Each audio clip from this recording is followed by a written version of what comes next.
친구, 안녕하세요. 저는 사세모 상업고등학교 3학년 사카모토 유이나라고 합니다. 여러분은 다른 나라에 살고 있는 친구들이 있으십니까? 저는 기쁘게도 올 봄에 학교에서 소개해준 펜팔을 통해서 2살 아래에 서울에 살고 있는 여학생과 친구가 될 수 있었습니다. 오늘은 그 친구와의 추억에 대해 이야기하려고 합니다. 저희가 처음으로 서로에 대해 알게 된 것은 올해 5월째였습니다. 현재 고등학생이랑 펜팔을 할 수 있다는 말을 들은 순간부터 저는 자꾸 두근거림이 멈추지 않았고 매일 이메일 수신함을 몇 번이고 여러 번 했습니다. 그렇던 어느 날 드디어 한 통의 메일이 도착했답니다. 거기에는 한국말로 쓴 편지를 찍어서 첨부한 사진과 함께 일본어 번역 그리고 한 줄 정도의 추가 메시지가 또 있었습니다. 그때 저는 처음으로 한국 사람이랑 펜팔을 하게 되었다는 사실과 그 친구가 열심히 일본어 번역까지 써준 것에 크게 감동했습니다. 또 고등학교 1학년이라고는 생각되지 않을 정도의 일본어 능력에 압도되어 저도 칠 수 없다는 생각이 들 만큼 저는 자극이 되었습니다. 그래서 더 한국어 공부를 열심히 하기로 다짐했습니다. 그 친구는 메일 내용에 가족이나 애완동물 속에 음식 호불호를 써주기도 했습니다.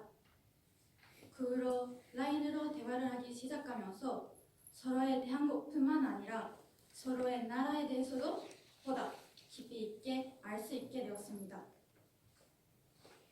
저희는 살고 있는 나라도 환경도 언어도 다른 사이입니다. 어쩌면 한평생 만나지 못할 사람이었을지도 모릅니다. 만약 제가 한국이라는 나라를 좋아하지 않았다면 저는 그 친구가 일본이라는 나라에 흥미를 가져주지 않았다면 저희가 만날 일도 친구가 될 일도 절대 없었을지도 모릅니다. 이렇게 지금 먼 나라의 친구로서 즐겁게 이야기할 수 있는 것은 정말로 기적이라고 생각합니다. 저 자신이 이렇게까지 시야가 넓어지리라고는 예전엔 생각도 못했습니다. 고등학생 시절에 이런 경험을 할 수 있다는 것에 저는 매우 행복합니다. 지금 한일 관계는 결코 양호하다고 말할 수 없을지도 모릅니다. 솔직히 지금까지는 한국에 가면 한국 사람들이 일본인인 나와는 거리를 두지 않을까? 라는 불안한 마음이 많았지만 이 펜팔 덕에 조금 불안이 해소된 것 같습니다.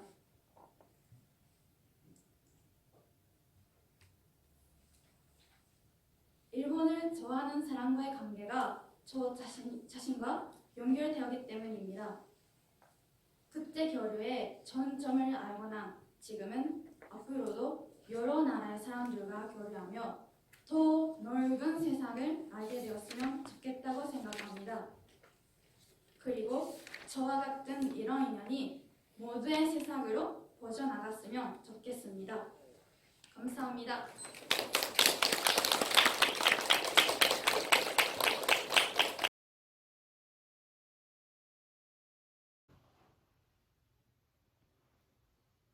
지금 우리가 살고 있는 세상은 너무나도 편리합니다. 필요한 정보는 거의 TV나 SNS를 통해 알 수 있습니다. 때로는 필요 없는 정보도 눈에 들어옵니다. 그러나 화면 속의 정보가 전부일까요? 제가 실제 경험만 이야기를 해볼까 합니다. 고등학교 1학년 때였습니다. 저는 케밥과 한국 화장품 그리고 한국 패션을 너무너무 좋아해서 한국에 흥미를 가지게 되었고 한국어도 조금씩 배우게 되었습니다. 마침 기회가 있어 일본 청소년 박물관으로 파견되어 한국에 가게 되었습니다. 처음인 만큼 기대도 컸습니다. 그때 어떤 뉴스를 보게 되었죠. 이란 교류 수업, 잇따라 춘지됨. 너무 놀라서 머릿속이 알죠. 아무 생각도 나지 않았습니다.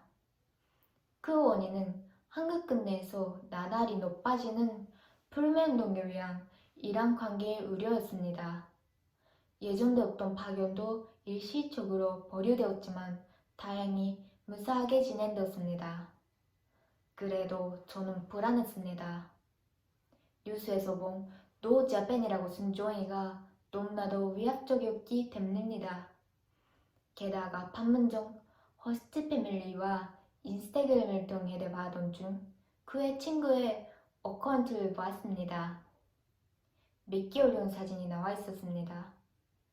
한 장은 뱀과 삐라가 들어있는 휴지통, 다른 한 장은 가지 않습니다. 사지 않습니다. 처음에는 의미를 잘 몰랐습니다. 앞으로도 많은 한국가들이 우리나라를 화해할 것이라고 생각하니 마음이 아프고 무거웠습니다. 그러나 실제로 만나보니 제 생각도 오해였다는 것을 알았습니다. 서점에서 계산할 때였습니다. 본지 필요하세요? 아니요, 필요 없어요. 제가 한국말로 대답했더니 어느 나라에서 오셨어요? 하고 물으셨어요. 일본이라고 말해도 괜찮을까? 망설이다가 그래도 일본에서 왔어요. 하고 대답했습니다. 아, 저도 일본 간 적이 있어요. 일본 진짜 좋아요. 더 가고 싶어요. 와, 이 말 한마디에 모든 불안함과 한국에 대한 마이너스 이미지가 깨끗이 사라졌습니다. 이 말 한마디에 제 마음까지 다 뜨뜻해질 줄은 정말 몰랐습니다. 뿐만 아니라 연수 중에 만났던 한국의 모든 분들이 다 친절하고 따뜻하게 저를 대해 주었습니다. 실제로 본 한국은 화면 속과는 전혀 달랐습니다. 뉴스는 어디까지나 한국의 일부분에 지나지 않습니다. 그러니까 저처럼 한국에 대한 마이너스 이미지를 가지고 있는 분들, 여러분, 코로나가 끝나면 꼭 한번 한국에 가보세요. 화면 속의 정보가 전부가 아니라는 걸 금방 알게 될 테니까요. 그리고 한국의 아름다움에 푹 빠질 것입니다.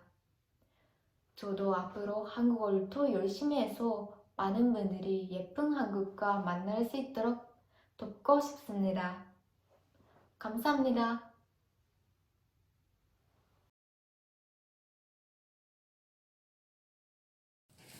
こんにちは、お願いします. 아는 것의 중요성. 여러분은 한국을 좋아하십니까? 지금 저는 한국을 좋아하고 관심도 있지만 예전에 저는 한국을 별로 좋아하지 않았습니다. 왜냐하면 한국과 일본의 정부가 영토나 역사 문제 때문에 서로 대립하고 있는 뉴스를 몇 번이나 본 적이 있었기 때문입니다. 어렸던 저는 그런 뉴스를 보고 한국인과 일본인은 서로를 싫어하고 앞으로도 친해질 수 없다고 생각했습니다. 그런 제가 처음으로 한국에 대한 이미지가 달라지게 된 것은 지금으로부터 5년 전 초등학교 6학년 때였습니다. 친구가 트와이스라는 그룹을 저에게 가르쳐줬던 게 계기입니다. 트와이스는 한국, 일본, 타이완 멤버가 있는 다국적 그룹입니다. 평소 서로의 언어를 가르쳐주는 장면도 있고 나의 벽을 느끼지 않을 정도로 사이가 좋습니다. 트와이스는 저에게 한국인과 일본인도 친해질 수 있다라고 가르쳐주었습니다. 그러고 나서 유튜브에서 진일 한국인의 동영상을 보고 한국인에게 일본의 이미지를 조사한 동영상을 보고 한국인 모두가 일본을 싫어하는 것은 아니라는 사실을 알게 되어 기뻤습니다.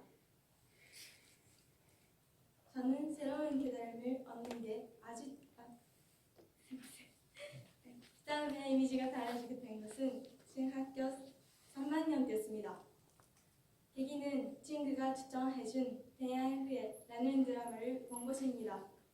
드라마를 보다 보면 여러 가지 일본과의 차이점이나 공통점이 있다는 것을 깨달을 수 있었습니다.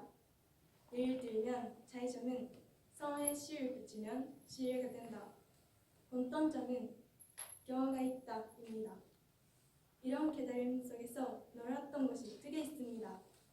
하나는 한국어는 일본어와 문법이 비슷하고 기린이나 약속처럼 발음이 비슷한 단어도 많이 있다는 것입니다. 또 하나는 예가 바른 것입니다. 일본도 예 발음별이지만 한국은 일본보다 더 예 바르고 상하관계를 중요시합니다. 예를 들면 악수를 할 때는 내민 발에 손을 얹고 악수하고 선생님이나 선배를 부를 때는 선생님, 선배님 이렇게 님을 붙여서 부릅니다. 이렇게 윗사람을 공경할 수 있는 문화는 유효하다고 생각했습니다. 저는 새로운 깨달음을 얻는 게 아주 재미있어서 드라마를 다 봤을 때는 한국어를 공부해보고 싶다는 생각을 하게 되었습니다.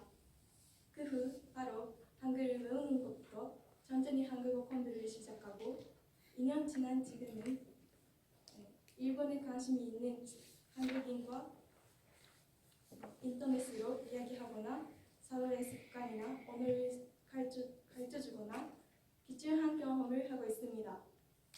이런 훌륭한 관계를 앞으로도 이어가기 위해서는 역시 문화 차이나 역사에 대해서 제대로 이해할 필요가 있습니다.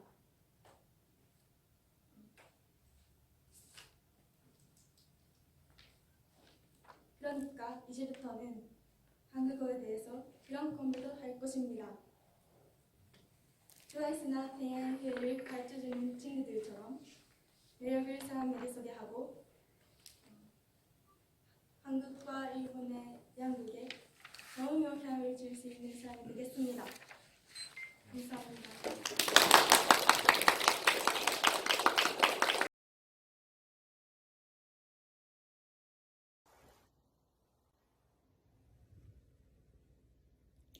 저는 이 세상에 싫습니다. 너무 귀찮은 일들이 많아요.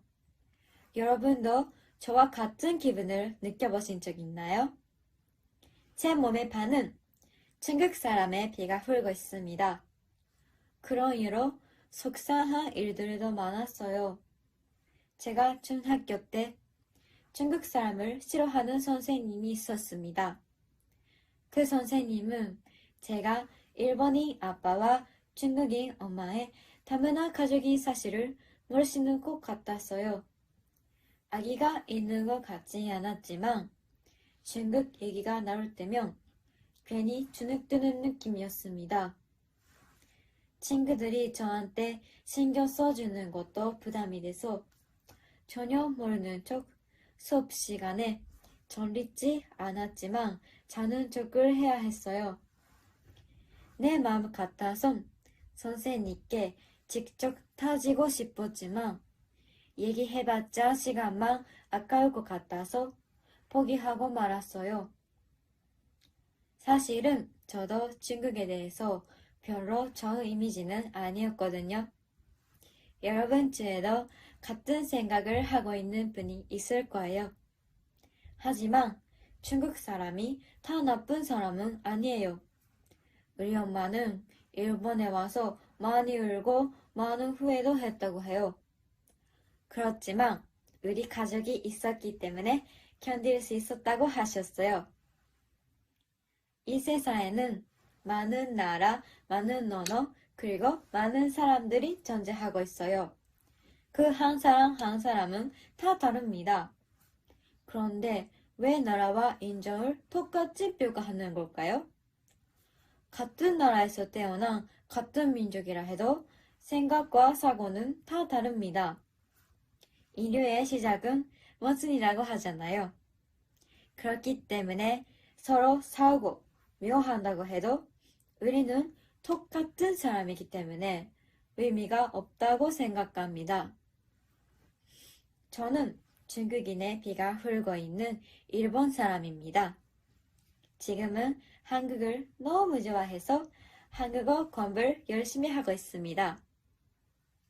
태어난 나라는 달라도 서로가 이해하고 사랑할 수 있고 서로에게 행복을 줄 수 있습니다. 정말 아름다운 일이에요.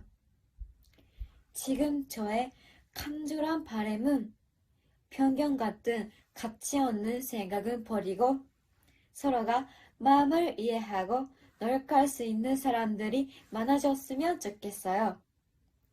저는 지금까지 속상한 기억들이 많이 있었지만 엄마 딸로 태어나서 정말 행복합니다.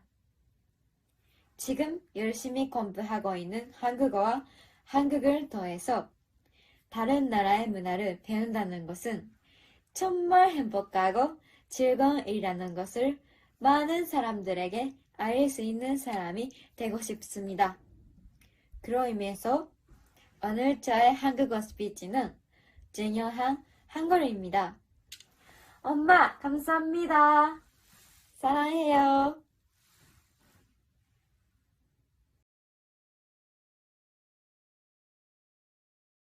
안녕하세요. 저는 사세보 상업고등학교 3학년 미야노 하루카라고 합니다. 잘 부탁드립니다. 한국어를 배우면서 어렸을 때부터 내성적이고 낯을 가리는 편이었던 저는 취미도 없고 혼자 있는 시간이 많았습니다. 그러던 어느 날 엄마와 언니랑 어느 한국 아이돌의 콘서트를 보러 가게 되었습니다. 솔직히 그때까지는 한국의 문화나 아이돌에 대해 전혀 관심이 없었던 저한테 그것은 생각지도 못한 큰일이 되었습니다. 한국 아이돌에 반해서 아이돌의 동영상을 보는 것이 제 취미가 되었고 게다가 같은 취미를 가진 친구도 생겼습니다. 학생이라면 누구나 친구와 같이 웃고 즐기고 싶은데 그날부로 저는 그것을 할 수 있게 되어서 너무 행복했습니다. 한국 노래를 좋아하게 되어서 음악 방송이나 예능 프로그램도 보기 시작했습니다. 그때는 연예인들의 노래나 대화를 일본어로 적힌 자막을 통해 보면서 기어같이 보이는 한글을 해석하고 좋아하는 아이들이 하는 말을 이해할 수 있게 되면 얼마나 좋을까? 라고 생각했습니다. 어느 또 중학생이 되어 텔레비전으로 한국어를 배울 수 있는 프로그램을 보면서 한글의 기초부터 공부하기 시작했습니다. 한국어를 알고 싶다는 마음이 커서 그런지 공부를 시작한 지 2주 만에 외울 수 있었습니다. 실제로 한글을 읽을 수 있게 되고 나니 자막의 의미까지는 이해할 수 없어도 어떻게 발음하는지 연예인들이 자막의 어느 부분을 말하고 있는지를 점점 알아들 수 있게 돼서 신기했습니다. 무엇보다도 처음에는 어려워 보였던 것들을 이해할 수 있다는 기쁜 마음과 큰 자신감이 생겼습니다. 그래서 한국어를 실제로 쓰고 말해보고 싶다는 생각으로 SNS를 통해 한국어를 사용하기 시작했습니다.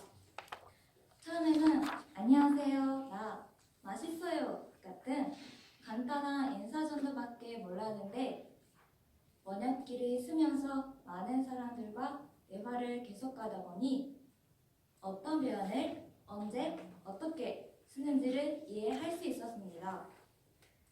통화를 하거나 한국에서 자세보에 유학 온 친구랑 만나서 한국어로 얘기도 해봤습니다. 서로 오늘 모르는 부분을 알려주기도 하며 정말 좋은 시간이 되었습니다. 저는 한국이라는 나라를 알고 좋아하게 된 후로 많이 변했다고 생각합니다.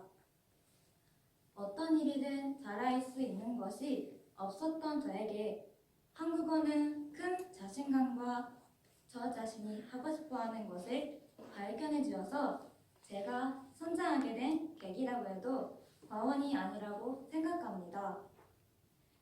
새로운 저를 발견하게 해준 한국을 앞으로도 변함없이 사랑하고 싶습니다. 있습니다. 감사합니다.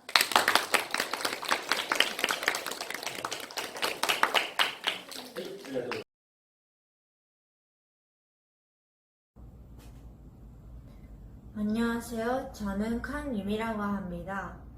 여러분들은 자신의 외모를 어떻게 평가하시나요? 한 통계에 의하면 일본인의 약 93%가 자신의 외모에 자신이 없다는 데이터가 나와 있습니다. 여러분은 자신의 외모를 본 적이 있으시나요? 자신의 모습은 거울이나 카메라를 통해서밖에 본 적이 없는 것이 아닐까요? 러브에 어떤 실험이 있었습니다. 이 실험은 여러 명이 한 여자를 보고 각각 그 여성의 특징을 묘사하고 한 화가가 그 증언을 바탕으로 조상화를 완성시키는 것이었습니다. 그 결과 똑같은 사람의 조상화임에도 불구하고 같은 것은 하나도 없었다는 거죠. 분위기도 다르며 얼굴 생김새도 달랐던 거죠.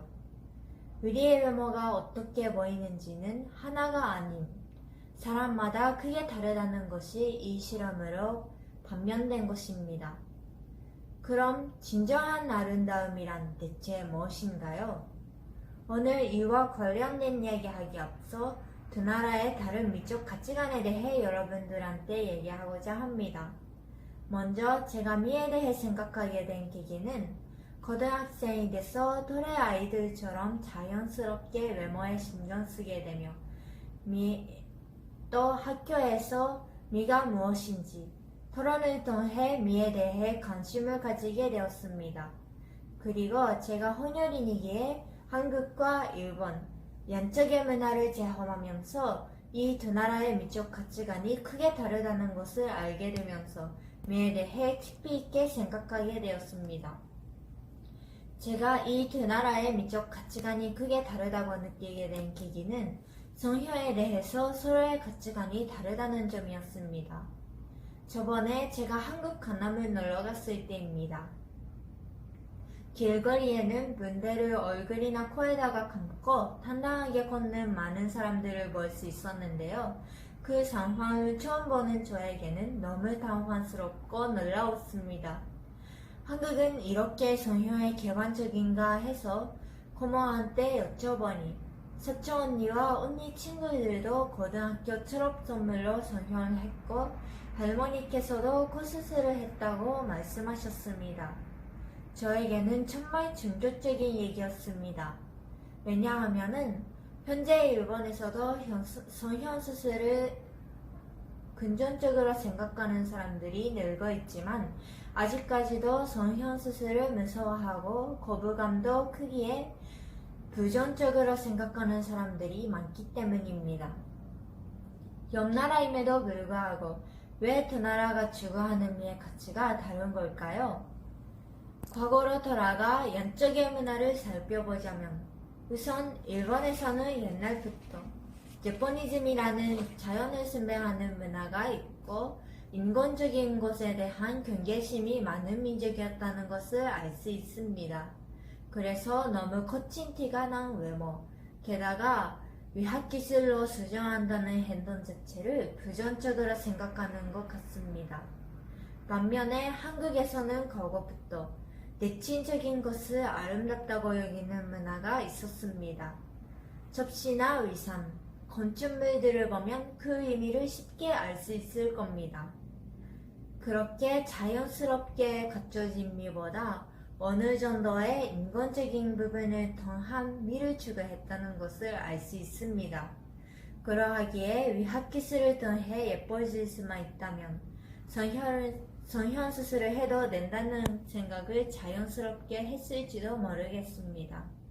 이렇게 미의 가치는 나라와 문화에 따라 다르다는 것을 알 수 있습니다.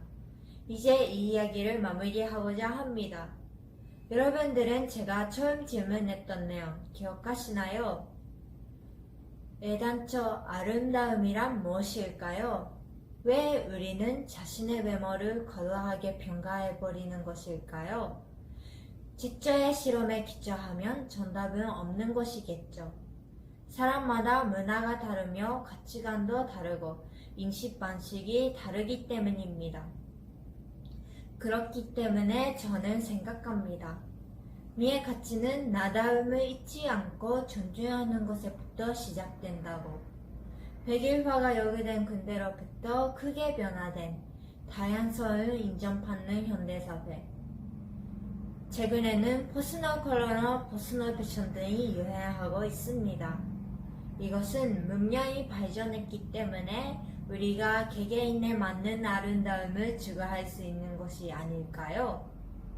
이런 세상에 태어난 것을 감사하고 주위 사람들의 눈치를 위식해 자신에게 광이 될 것이라가 아니라 오히려 아름다워지는 것을 즐겨보는 건 어떨까요?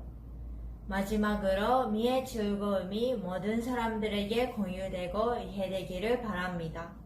이상 저의 발표를 들어주셔서 감사합니다.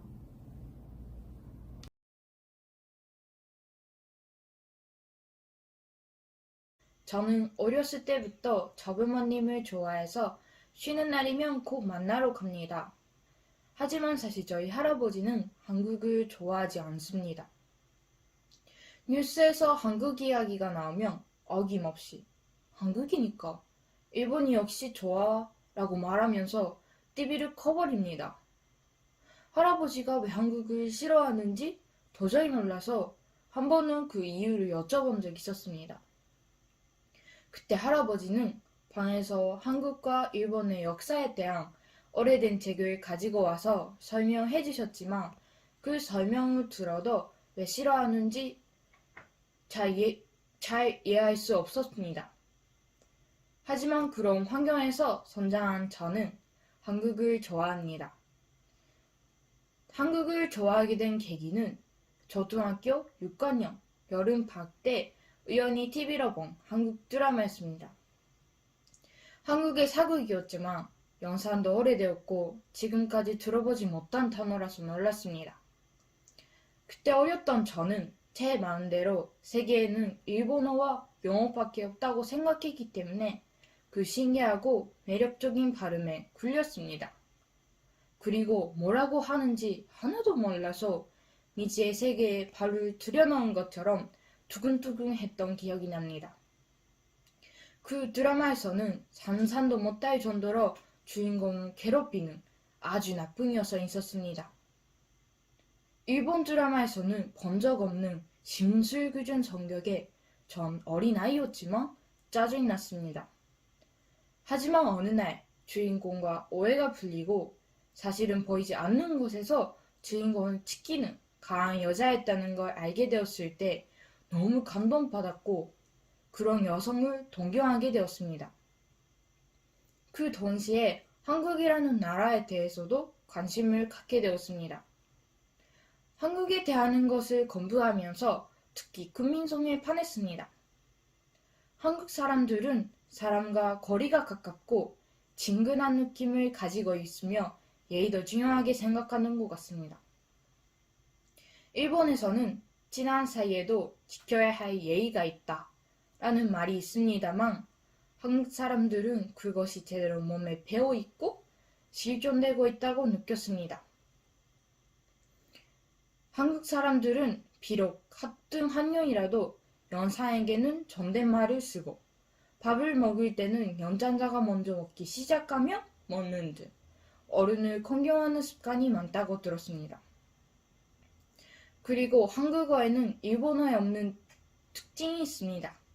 예를 들면 선생이 해요가 아니라 선생님께서 하세요 라는 표현이 있는데 가 라는 조사에서도 높임말이 있다는 것에 놀랐습니다.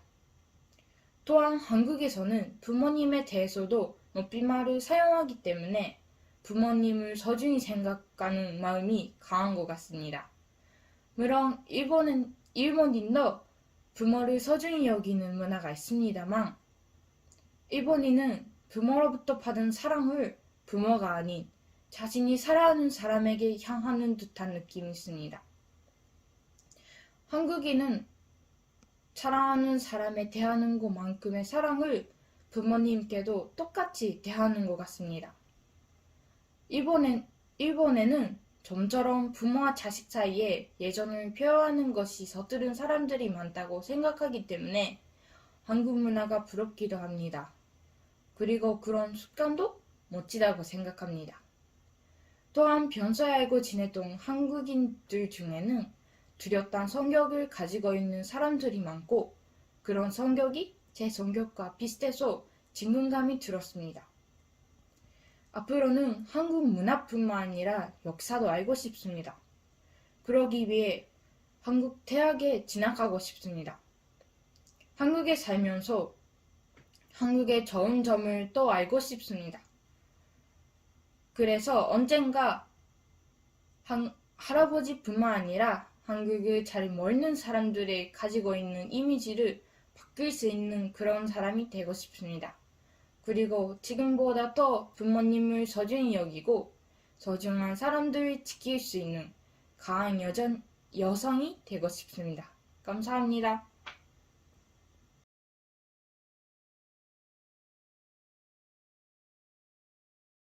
안녕하세요. 강예신입니다. 저는 한국에 가면 곧 할아버지랑 목욕탕에 갑니다. 목욕탕에 가면 큰 요초에서 수영도 하고 태도 밀고 목욕탕 안에서 주스, 요플레이, 큰 계란을 먹는 등 일본 목욕탕에는 없는 한국에서만 할 수 있는 일들이 많습니다. 목욕탕에 간 후에는 모두와 예전에 큰 시장에서 사고 마시는 포장마차 오뎅이나 치킨을 먹습니다. 그리고 반드시 할아버지와 근처에 갑니다. 건물이 알록달록 하고 시끌벅적합니다.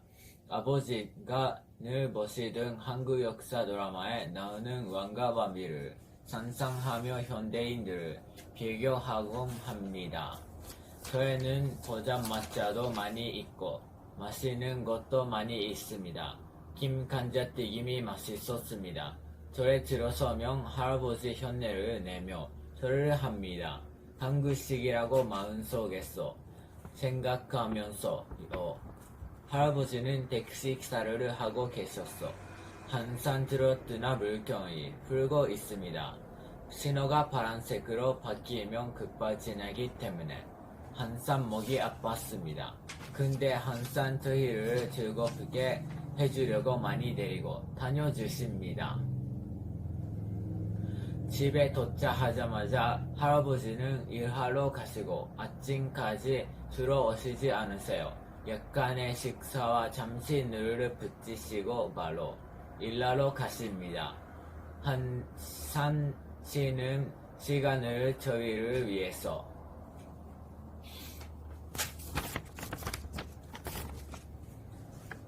써주시는지 후에는 일하러 가셔서 좀 쉴 시간이 3시간도 안 될 수도 있습니다. 할아버지는 우리가 한국에 왔을 때 과자나 주스 등 뭐든지 박스로 사주시고 맛있는 한국 음식 먹여보소 너무 자상하십니다. 한국은 사고 마시는 길거리와 일본에는 없는 음식, 옷, 화장품, 액세서리, 프라모델을 많이 파는 시장이 있어 매우 활기차고 즐거운 나라라고 느꼈습니다. 제일 좋아하는 곳은 학교 근처에 차린 작은 문방구입니다. 할아버지 집 앞에도 제가 좋아하는 문방구가 있습니다. 아침에도 저녁에도 갑니다. 또 갔다만 끝나 하고 크게 웃습니다.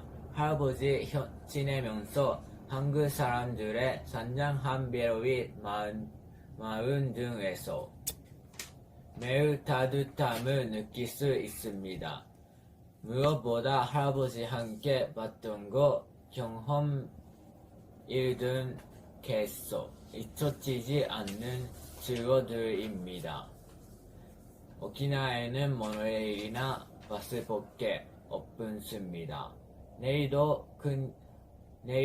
눈도 내리지 않지만 한국에서는 KTX가 있고 눈도 내립니다. KTX는 현대적이고 자리도 넓어 한국의 전치를 보면서 친척이 있는 서울까지 갈 수 있습니다. 김잠한 시골에서 평상시에 도심까지 즐거운 여행입니다. 일기예보에서 눈이 온다고 해서 줌으로 눈을 볼 수 있다고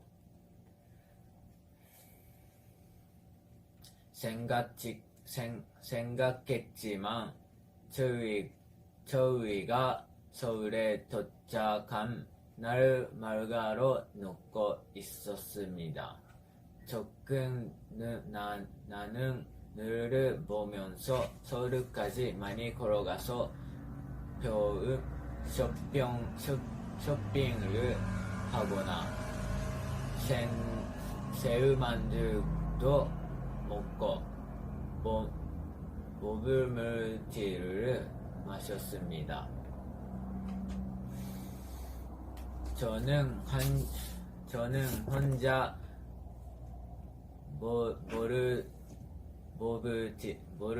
모블티를 시켰습니다.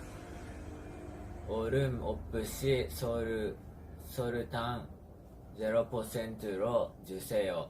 통했습니다.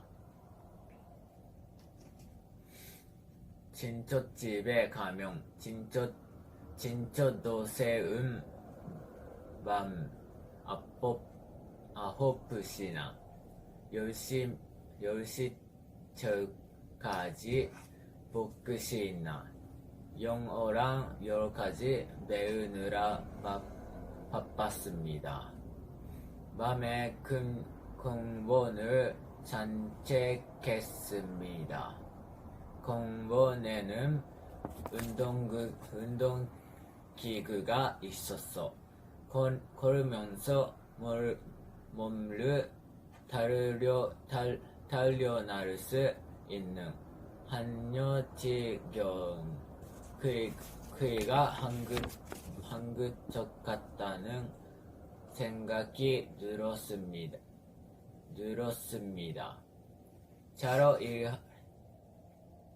차로 이동하보다면 차도 앞에서 전도카를 하고 있거나 뭔가 장기를 하고 있습니다.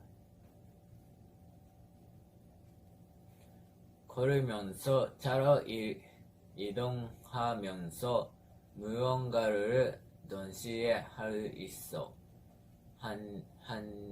합리적입니다. 작은 웃어보려지만 한국은 대단한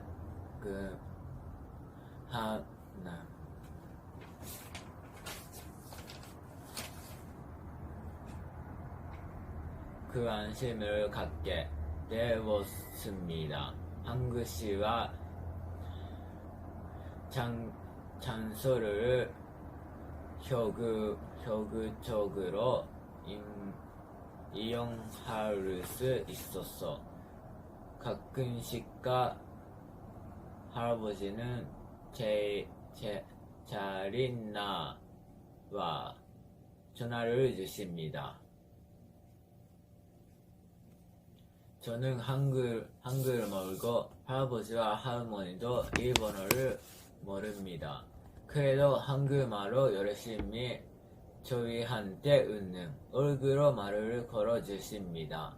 유신아 사랑해 맛있나 마이무라 안문나 재밌나 하고 웃는 얼굴로 대해주십니다. 저는 여러 번 한국에서 배웠습니다. 문반집 가고 싶어요. 탕수육, 자장면, 오뎅, 양념치킨 먹고 싶어요. 고맙습니다. 코로나 바이러스가 가라앉으면 다시 할아버지 만나러 한국에 가고 싶어요. 마지막으로 할아버지에게 하고 싶은 말은 할배 보고 싶대.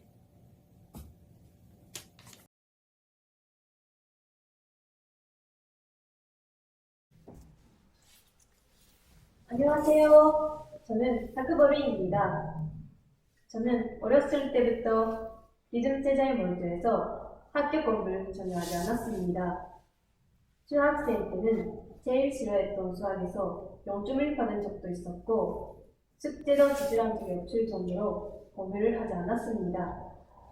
당연히 성적은 늘 바닥이었습니다. 그러던 중 어머니의 영향으로 한국 드라마와 K-팝을 알게 되었고 BTS를 좋아하게 되었습니다. 그리고 한국과 한국어에 관심을 가지게 되었습니다. 그때부터 한 번도 제때 지질한 적이 없었던 자스민 노트에 한글 연습을 하기 시작했습니다. 내용은 제 이름이 루이 그리고 제가 좋아하는 스타 종극 정도였지만 한국어를 모르셨던 담임 선생님은 한 페이지 가득 한글 연습을 한 저를 칭찬해 주셨습니다. 칭찬을 받을수록 신난 저는 매일매일 자신 노트를 지질했습니다. 물론 다른 과목 공부는 전혀 하지 않고 한글 연습만 했죠. 어느 날 어머니가 저에게 한글 내용을 같이 가져가 오셨고 저는 중3 10월에 처음으로 한국에 가게 되었습니다. 해외여행 자체가 처음이라서 무척 긴장했었는데 한국 분들이 친절하게 도와주셔서 즐거운 여행을 할 수가 있었습니다.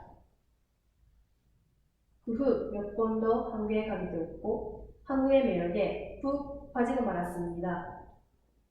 한국 공부를 제대로 하고 싶다고 생각한 저는 2도 유학 제도를 이용하여 츠시마 고등학교를 다니기로 결심했습니다. 하지만 할머니의 반대가 심하셔서 저는 고등학교 입학식이 끝난 후에야 할머니에게 치마에 온 사실을 알렸습니다. 많이 혼이 났지만 결국 할머니께서는 제 각오를 인정해 주셨고 한국어 능력 시험 6급을 타는 조건으로 입학을 용서해 주셨습니다. 그리고 다음 날부터 한국어 공부가 시작되었습니다. 처음에는 공부 자체가 신기하기도 했고 각종 행사며 수산 어학 연습이 있어서 즐겁게 공부를 할 수 있었습니다.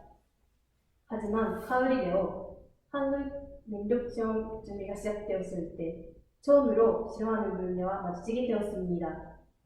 바로 읽는 방법의 문제였습니다. 응? 아니 왜 한국 여행이 한국 여행이 되는 거야? 아 몰라. 다행히 시험에는 무사히 합격할 수 있었지만 이후 한국어 실력은 점점 늘지 않았습니다. 매일매일의 수업이 힘들기만 했습니다. 한국어뿐만 아니라 다른 과목도 여력이 없어졌고 기숙사 생활도 무척 갑갑했습니다.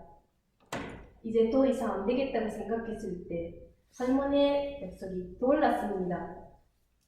할머니를 술만 시킬 수 없다고 생각한 저는 다시 한번 마음을 닫았고 한국어 단어를 외우기 시작했습니다.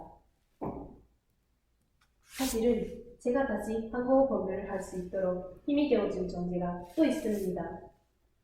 바로 저와 같이 한국어 공부를 하는 친구들이었습니다. 같은 목표를 가지고 같은 환경에서 공부하는 친구가 있었기 때문에 어려운 공부도 힘든 기숙사 생활도 이겨낼 수 있었던 것입니다. 공부는 독학으로도 할 수 있겠지만 모르는 것을 물어보면 바로 가르쳐주고 포기하고 싶을 때 용기를 주는 친구가 있었기 때문에 저는 목표였던 한국어 능력 시험 6급을 탈 수 있었습니다. 한국을 좋아한다는 공통의 취미를 가진 친구들과 이곳 치마에서 3년 동안 한국어를 공부할 수 있었던 것이 제 인생에서의 가장 큰 즐거움이었습니다. 6급 획득이라는 하나의 목표를 이룬 저는 다른 목표를 향해 도전하려고 합니다. 바로 한국에서 저만의 브랜드십을 열기 위해 한국 대학에서 경영학을 공부하는 것입니다. 한국에서의 유학은 제게 또 다른 시련을 주겠지만 저는 결코 포기하지 않을 것입니다. 들어주셔서 감사합니다.